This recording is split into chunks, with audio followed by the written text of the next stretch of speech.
কি চলছিল state of mind মনে হচ্ছে? সেটা তো আমার জানা নেই অতটা। সকালবেলা খবর আসে ওর মা রান্না করছিল, 10টার দিকে হবে বোধহয়। আমরাও বাড়িতে ছিলাম।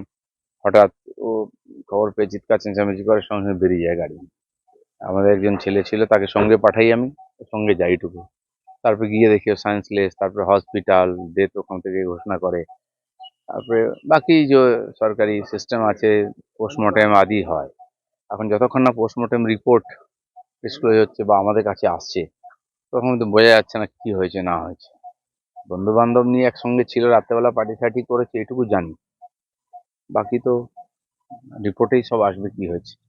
কিন্তু যেহেতু আহ, ওর মা যেটা কালকে বলছিল, সেটা হচ্ছে যে আপনার সঙ্গে যখন বৌদি থাকলেন তখনই ও একটু আরো বেশি অযত্নের ইয়েতে পুরো উচ্ছৃঙ্খল, মানে খুব অযত্নে থাকছিল প্রায় না বলতে না, গেলে। ওই বন্ধু বান্ধব নিয়ে ছিল তো, 3জন বন্ধু একসঙ্গে থেকে একা থাকেনি।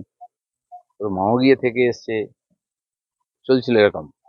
কি ঘটনা হয়েছে, কিন্তু যে প্রবলেমটার কথা বলা হচ্ছে, ড্রাগ বা ইত্যাদি, প্রবলেম আগের থেকেই ছিল।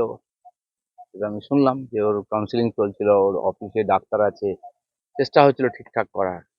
আর কি কারণ হতে পারে, হঠাৎই বা একদিন হয়ে গেল কেন? একা তো ছিল না, দুদিন হয়েছে, বাকিরাও ছিল সঙ্গে। কেন হলো কি হলো সেটা পুলিশ দেখি জিজ্ঞাসাবাদ করেছে। বাকি রিপোর্ট এলে বোঝা যাবে ঘটনাটা কি। একটা তরতাজা যুবক, সব দিক দিয়ে ফিট, সব ভালো। এখন কি চলছিল ভেতরে জানা সম্ভব। আজকে যে আমরা দেখছি যুব সমাজের মধ্যে নেশার যে প্রভাব, তার এটা একটা নমুনা। কতদূর হয়েছে, কি হয়েছে, কি নেশা নিয়েছে কিনা, সে তো কিছু বলতেই পারেনি। সে তো আগেই শেষ হয়ে গেছে, কিছু করার সুযোগও ছিল না।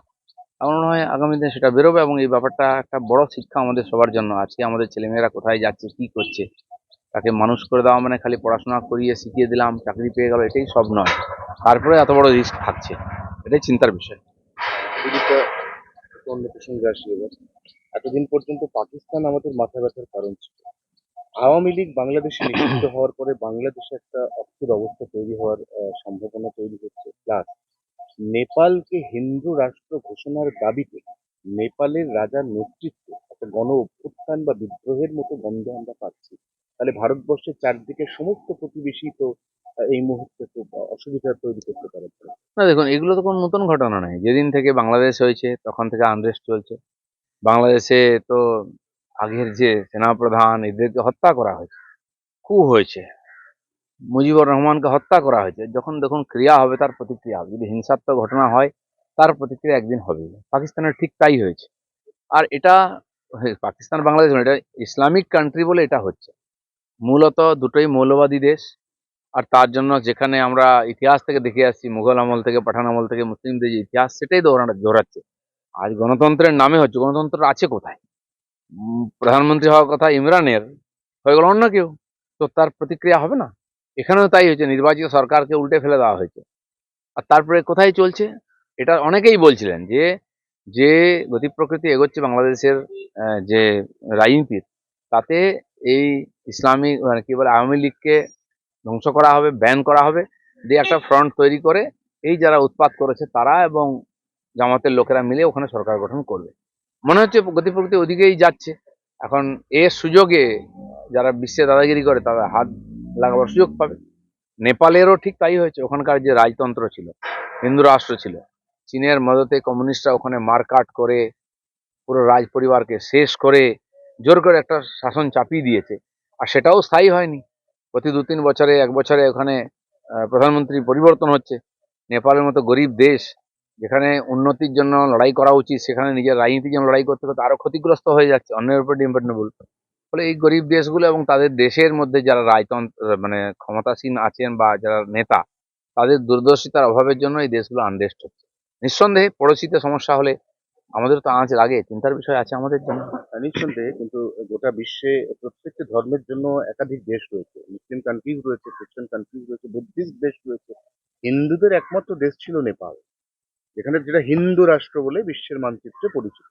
সেখানে যদি এইভাবে আনরেস্ট তৈরি হয়, তাহলে সেখানে আপনাদের যে লাইন, সনাতনী হিন্দুত্বের যে লাইন, সেটা কি কোনোভাবে ধাক্কা খাবে আন্তর্জাতিক? দেখুন, ওটা একটা স্বতন্ত্র দেশ, ওখানকার মানুষ ঠিক করবে না। এই লক্ষ লক্ষ মানুষ নেমেছে রাজতন্ত্র বা হিন্দু রাষ্ট্র ফিরিয়ে আনার জন্য। তার মানে যেটা করা হচ্ছিল সেটা মানুষ খুশি নয়। আর নেপালের মতো গরিব দেশ, যাদের সম্পদ নাই, যাদের কাছে অনেক সমস্যা, সেই দেশে এরকমের আনরেস্ট তৈরি করাটা খুব সহজ। বিশ্বের অনেক দেশে হয়েছে এবং দেশগুলো টুকরো হয়ে গেছে, আমরা জানি। আর বিশ্ব রাজনীতি এরকম চলতেই থাকে। আর ভারত যে গতিতে উন্নতি করছে তাকে ডিস্টার্ব করার সোজাসুজি কারো সাহস নাই। চেষ্টা করেছে পাকিস্তান, তাকে যেভাবে জবাব দিয়েছি আমরা, আধুনিক ভারত কি আছে তার টের পেয়েছে, নমুনা দেখেছে, আর করার হয়তো সাহস পাবে না। যদি করে তার যোগ্য শিক্ষা পাবে। তো সেই জন্য ঝিকে মেরে বউকে শেখানোর মতো আমাদের আশেপাশের যে দেশগুলো আছে সেখানে অশান্তি তৈরি করে ভারতকে অশান্ত করার একটা চক্রান্ত চলছে।